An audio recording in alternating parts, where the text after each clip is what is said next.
राज्य में शांति थी, लेकिन यह अधिक दिनों तक टिकने वाली नहीं थी। आल्हा और सोनमती के साहस और विजय की गूंज दूर दूर तक फैल चुकी थी। इसी खबर ने राजा विक्रम सिंह को बेचैन कर दिया। वह एक शक्तिशाली शासक था जिसने अब तक कई युद्ध जीते थे, लेकिन आल्हा के बढ़ते प्रभाव ने उसे चिंतित कर दिया था।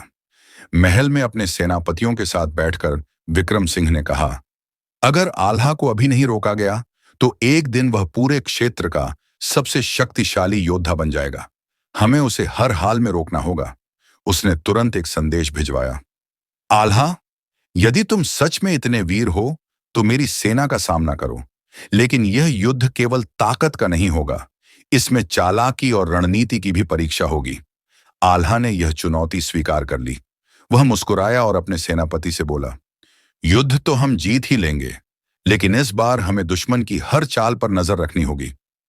सोनमती ने भी सावधानी बरतने को कहा। विक्रम सिंह कोई साधारण राजा नहीं है।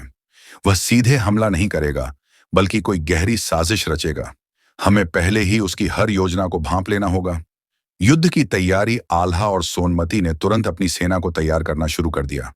गुप्तचरों को चारों दिशाओं में भेजा गया ताकि दुश्मन की हर गतिविधि पर नजर रखी जा सके। इसी बीच खबर मिली कि विक्रम सिंह ने अपने जासूस आल्हा की सेना में भेज दिए हैं, लेकिन सोनमती की तेज नजरों से यह बात छिप नहीं सकी। उसने गुप्तचरों को आदेश दिया, हर नए आदमी पर नजर रखो। हमें दुश्मन की हर चाल नाकाम करनी होगी। जल्द ही एक जासूस पकड़ लिया गया। उसने कबूल किया कि विक्रम सिंह ने युद्ध के दौरान घेराबंदी की योजना बनाई है ताकि आल्हा की सेना को बीच में फंसाकर खत्म किया जा सके। आल्हा ने तुरंत अपने सैनिकों को सावधान किया, इस बार दुश्मन हमें चारों ओर से घेरने की कोशिश करेगा। हमें पहले से ही इसका हल निकालना होगा। युद्ध भूमि में मुकाबला युद्ध का दिन आ गया। दोनों सेनाएं आमने सामने खड़ी थीं। नगाड़े बजने लगे, तलवारें खींच गईं और युद्ध का बिगुल बज उठा। आल्हा अपने घोड़े पर सवार होकर आगे बढ़ा। उसकी तलवार बिजली की तरह चमकी और देखते ही देखते कई दुश्मन सैनिक धराशायी हो गए। लेकिन तभी विक्रम सिंह की सेना ने एक नई चाल चली। उनके सैनिक धीरे धीरे पीछे हटने लगे ताकि आल्हा की सेना उन्हें पकड़ने के लिए आगे बढ़े और उनके जाल में फंस जाए। सोनमती ने यह स्थिति देखी और तुरंत अपनी रणनीति बदली। उसने अपनी सेना को संकेत दिया कि वे अलग अलग दिशाओं में फैल जाएं ताकि दुश्मन की घेराबंदी सफल न हो सके। अब आल्हा और विक्रम सिंह आमने सामने थे।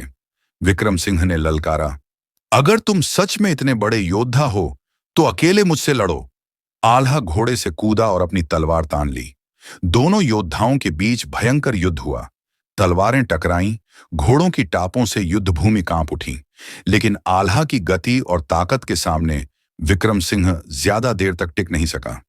कुछ ही क्षणों में आल्हा ने उसकी तलवार छीन ली और उसे जमीन पर गिरा दिया। अब यह युद्ध खत्म हो चुका है, आल्हा ने कहा। विक्रम सिंह घायल अवस्था में पड़ा रहा। उसने हार मान ली और आत्मसमर्पण कर दिया। नई साजिश की शुरुआत, राज्य में एक बार फिर शांति लौट आई, लेकिन यह अधिक समय तक नहीं टिकने वाली थी। सोनमती को पहले ही अंदेशा था, यह विजय अंतिम नहीं है। दुश्मन फिर से वार करने की कोशिश करेगा, और हुआ भी ऐसा ही। कुछ ही दिनों में खबर आई कि विक्रम सिंह का पुत्र उदयभान अपने पिता की हार का बदला लेने के लिए नई साजिश रच रहा है। अब एक और युद्ध की आहट थी। क्या होगा आगे? क्या उदयभान आल्हा और सोनमती से बदला ले पाएगा? क्या कोई और नया षड्यंत्र उनकी शांति भंग करेगा? आगे की वीरगाथा के लिए स्टोरी छनाकार पी को सब्सक्राइब करें, वीडियो को लाइक करें, शेयर करें और हमें बताएं कि आपको यह वीरगाथा कैसी लगी। अब चौथे भाग की तैयारी शुरू होगी, जहां उदयभान एक नई और खतरनाक साजिश लेकर आएगा।